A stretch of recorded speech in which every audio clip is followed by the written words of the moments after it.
Bonjour, ici Martin Rigaud en direct du quartier des spectacles. Voici les événements à surveiller en fin de semaine. Jeudi, du côté du Festival international de jazz de Montréal, James Vincent McMorrow sera au Métropolis, Bobby Basini à la salle Wilfrid Pelletier de la Place des Arts et Lisa Leblanc au Club Soda. À l'extérieur, il y a un spectacle gratuit du groupe américain de Maverick sur la scène TD à 21h et 23h. C'est aussi le début de la 6e édition du festival Montréal complètement cirque qui aura lieu du 2 au 12 juillet et c'est la troupe australienne Circa qui inaugurera le festival à la Tohu avec son spectacle Beyond. Il y a aussi cinéma en plein air sur l'avenue avec les présentations du film Mommy de Xavier Dolan à 21h au Parc des Compagnons de Saint-Laurent et 2 grosses sorties cinéma surveillées en salle à l'affiche depuis mercredi, le retour d'Arnold Schwarzenegger dans Terminator Genesis et Magic Mike XXL avec Channing Tatum.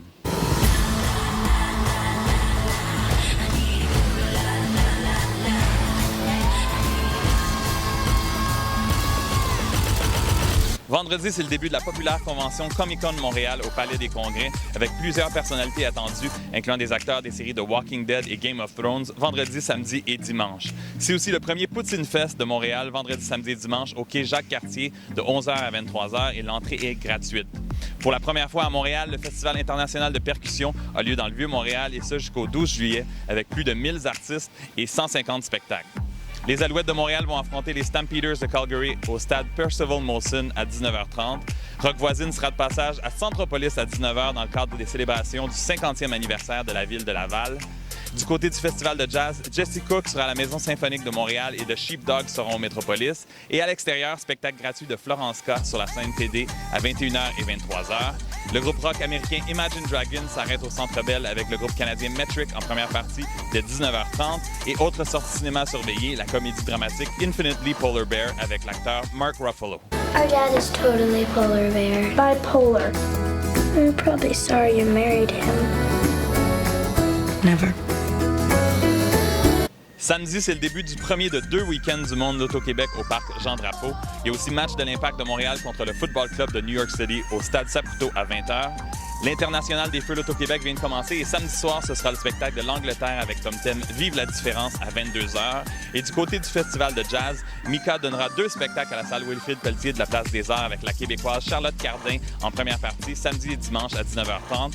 Adam Cohen donnera un spectacle extérieur gratuit sur la scène TD samedi soir à 21h et 23h.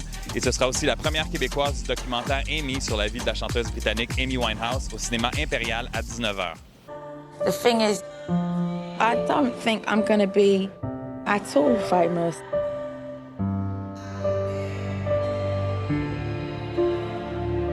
Dimanche, pour la dernière journée du festival de jazz, Joss Stone sera au Métropolis. Mathieu Oluboski sera à la 5e salle de la Place des Arts après avoir joué devant un Métropolis bondé en début de semaine. Et le grand spectacle de clôture sera une soirée blues en hommage à B.B. King sur la scène TD à 21h et 23h.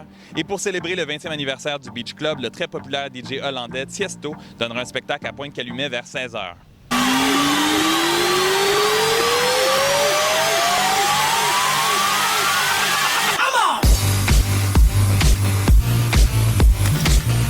Si vous avez des événements à nous suggérer, contactez-nous via les réseaux sociaux et suivez-nous sur Facebook et Twitter tous les jours pour savoir ce qui se passe à Montréal. On se retrouve jeudi prochain pour les événements surveillés du week-end et on se laisse sur des images du plus récent succès du groupe Imagine Dragons, Shots. Bonne fin de semaine!